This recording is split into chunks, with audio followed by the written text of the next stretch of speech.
माँ की प्रेगनेंसी से लेके बच्चे के अगले कुछ सालों तक उसका खाना पीना, उसका न्यूट्रिशन, सारा कुछ वो कितना ज़्यादा इंपॉर्टेंट है। हाई कैलोरी डाइट के अंदर आप पानी का इंटेक को सबसे अच्छा रखें, उसके अलावा होल ग्रेन फूड्स का बहुत ज़्यादा अच्छा इंटेक रखें। आयरन से रिलेटेड जो फूड्स हैं उनका ज़्यादा से ज़्यादा इंटेक रखें। फर्स्ट 6 मंथ्स तक तो आपने सिर्फ दूध ही पिलाना है, उसके अलावा उसको किसी चीज़ की ज़रूरत नहीं है। नाज़रीन, आज का दिन दुनिया भर में सेहत का आलमी दिन के तौर पर मनाया जा रहा है और ये दिन हमें याद दिलाता है कि सेहत एक कीमती तोहफा है जिसका ख्याल रखना हम सब की जिम्मेदारी है।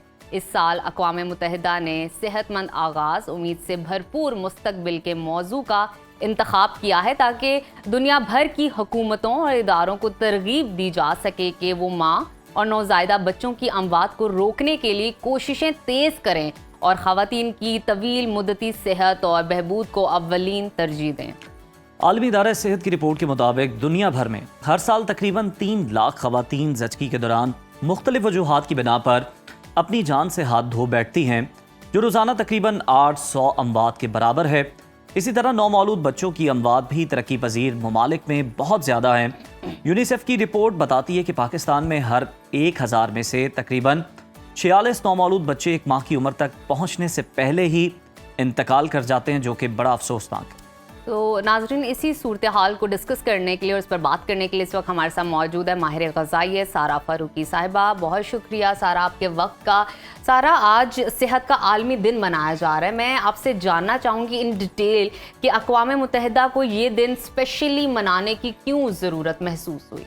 देखिए, ये इसलिए भी ज़रूरी है ताकि लोगों में अवेयरनेस पैदा की जा सके। ख़ास तौर पे जैसे हमारे जो गवर्नमेंट है या पॉलिसी मेकर्स हैं उनमें उनको बताया जा सके कि कितना ज़्यादा इम्पॉर्टेंट है इस चीज़ को प्रमोट करना कि माँ की और बच्चे की हेल्थ कितनी ज़्यादा ज़रूरी है। ख़ास तौर पे जो हमारे स्टेटिस्टिक्स हैं जो आप देख रहे हैं कि जिस तरह से अभी आपने जिक्र किया कि बच्चों की जो है अर्ली एज में डेथ हो जाना या फिर जिसे कहते हैं मदर का वीक होना, बिल्कुल। तो ये सारी चीज़ें, इन सबको कवर करने के लिए हमें कौन से वाले स्टेप्स लेने चाहिए, उस चीज़ में अवेयरनेस लाने के लिए ख़ास तौर पे ये दिन जो है मनाया जाता है। और उसके अलावा भी जो जितने हेल्थ इश्यूज़ हैं, हेल्थ प्रॉब्लम्स हैं, उनको केटर करने के लिए। अच्छा सारा, ये भी बताएं कि रवां साल अक़वाम मुत्तहिदा की जानिब से ये जो थीम रखा गया है कि सेहतमंद आगाज़, उम्मीद से भरपूर मुस्तकबिल, ये थीम रखने का मकसद क्या है? इसका मकसद ये है कि अर्ली एज यानी कि जो बच्चे के जो स्टार्टिंग के ईयर्स होते हैं वो कितने ज़्यादा इम्पॉर्टेंट रोल प्ले करते हैं।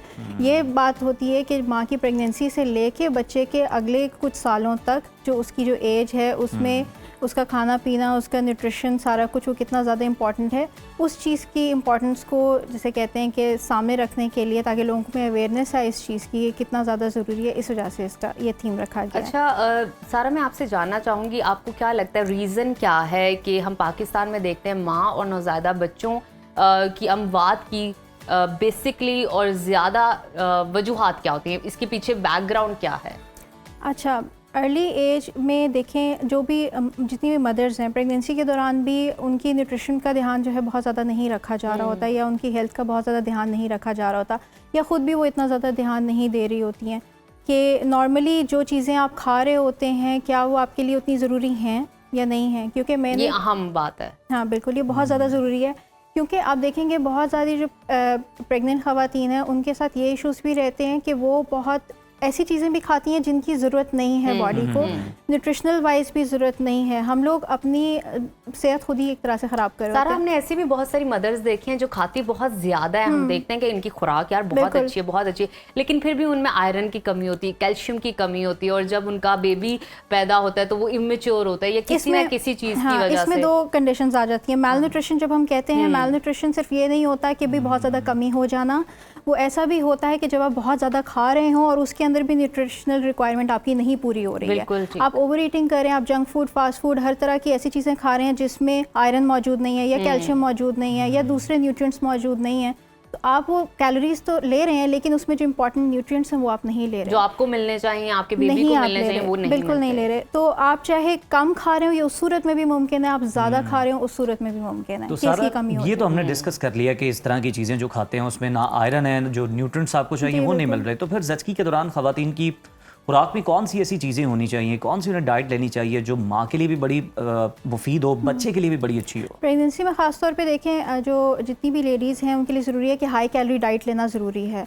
हाई कैलोरी डाइट के अंदर आप पानी का इंटेक को सबसे अच्छा रखें, उसके अलावा होल ग्रेन फूड्स का बहुत ज़्यादा अच्छा इंटेक रखें जिसमें हाई फाइब्रस फूड्स हैं, जैसे हम मल्टीग्रेन आटे का इस्तेमाल करते हैं या हम लोग ब्राउन ब्रेड का इस्तेमाल करते हैं या ओट्स का इस्तेमाल करते हैं, ये तमाम चीज़ें, उसमें दालें वगैरह भी आ जाती हैं।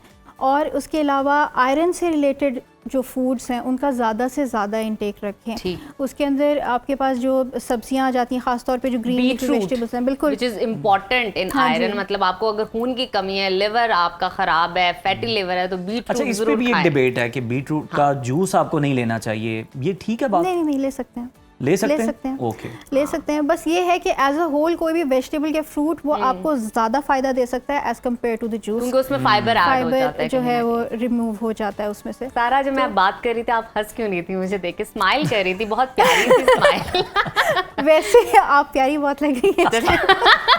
अभी आपको कुछ समझ नहीं आया था, आपने मुझे ये कह दिया। चले मान लेते हैं आपके माइंड में ये तो नहीं चल रहा था कि नहीं इतनी चीजें पता, मैंने क्या बताऊंगा। अच्छा सारा, एक और चीज़ मैं पूछना चाहूँगी, ये तो हमने बात कर ली मैल न्यूट्रिशन की, मैं बात करना चाहूँगी उन माओं की जो अपने बच्चों को अभी दूध पिला रही है, फीड करा रही हैं।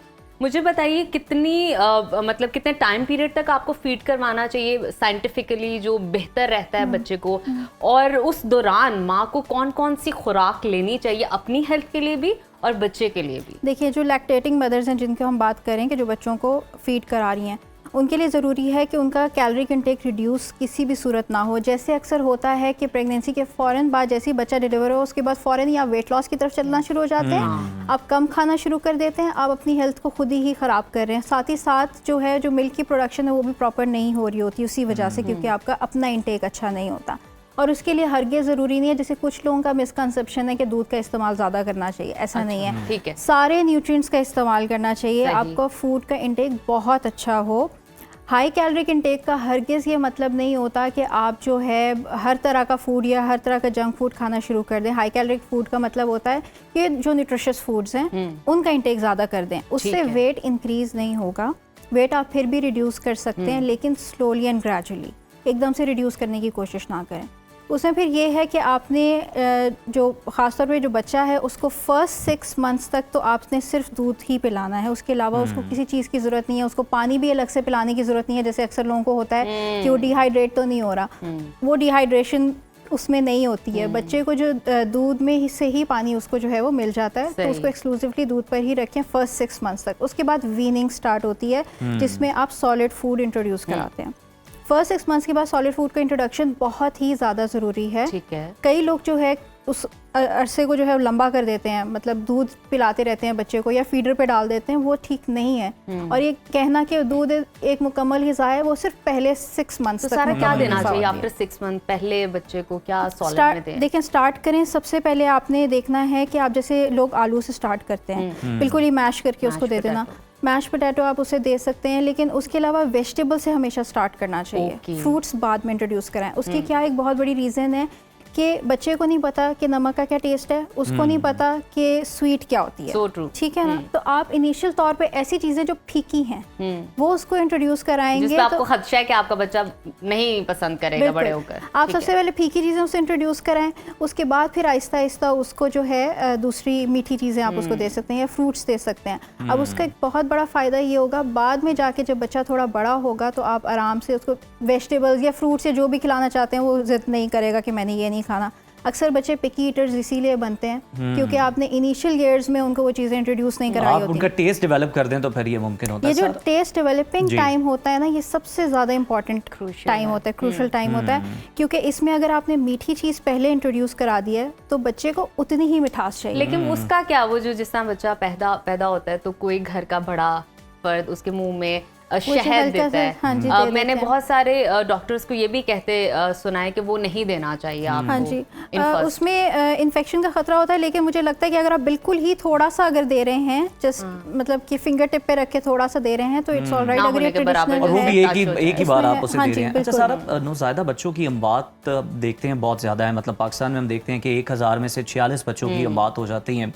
इसकी रीज़न क्या होती है और इसको किस तरह से रोका जा सकता है, कम किया जा सकता है, क्या इकदाम लेने चाहिए इस पर? देखिए, इसको कम इसी तरह से किया जा सकता है कि दोनों की हेल्थ के ऊपर जो है फोकस किया जा सके, मदर और बच्चे की हेल्थ की ओर फोकस किया जा सके। वो इसी तरह से हो सकता है कि अगर उनकी डाइट जो है बहुत ही ज़्यादा बेहतरीन हो। और डाइट किस तरह से बेहतरीन कर सकते हैं कि कैल्शियम रिच फूड्स दिए जाए और उसके अलावा आयरन रिच फूड्स उनको दिया जाए, फॉलिक एसिड बहुत ज़्यादा इंपॉर्टेंट है वो दिया जाए, क्योंकि न्यूट्रिशनल डेफिशिएंसीज होती हैं वहीं से इश्यूज आना शुरू हो जाते हैं। तो न्यूट्रिशनल डेफिशिएंसी नहीं होनी देनी, वो चाहे आप बेशक अगर किसी मतलब ऐसे लोग भी होते हैं जो कि नहीं अफोर्ड कर पाते, जैसे कई लोग होते हैं कि नहीं अफोर्ड कर पाते या ऐसे आप किसी घराने से ताल्लुक़ रखते हैं, तो उस सूरत में भी आप जो स्टेपल फूड्स होते हैं जैसे कि दाल, रोटी, चावल, इन चीज़ों से भी आप वो चीज़ें कवर कर सकते हैं, क्योंकि इनके अंदर भी तमाम न्यूट्रिएंट्स मौजूद होते हैं।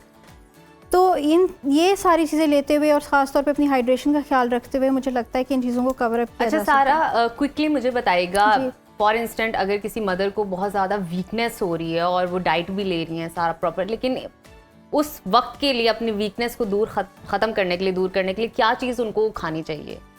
अगर आप एकदम से वीक हो रहे हैं, हाँ, जबकि आप सारी डाइट ले रहे हो, आप वक्त पे खाना भी खा रहे हो, क्या करना चाहिए? देखें, अगर वो डिपेंड करता है कि आपका एकदम से शुगर लेवल डाउन हो गया या क्या इस तरह से इशू है, तो उस वक्त आप इंस्टेंट ग्लूकोज भी ले सकते हैं या कोई जूस का इस्तेमाल कर लें या डेट्स का इस्तेमाल करें या फ्रूट्स का आप यूज़ कर सकते हैं, फ्रूट जूसेस का, तो उससे जो है आपको एनर्जी लेवल्स फ़ौरन ही आपके ऊपर चले जाते हैं। बिल्कुल ठीक, बहुत शुक्रिया सारा, आपकी मौजूदगी का, बहुत अच्छा लगा आपसे बात करके।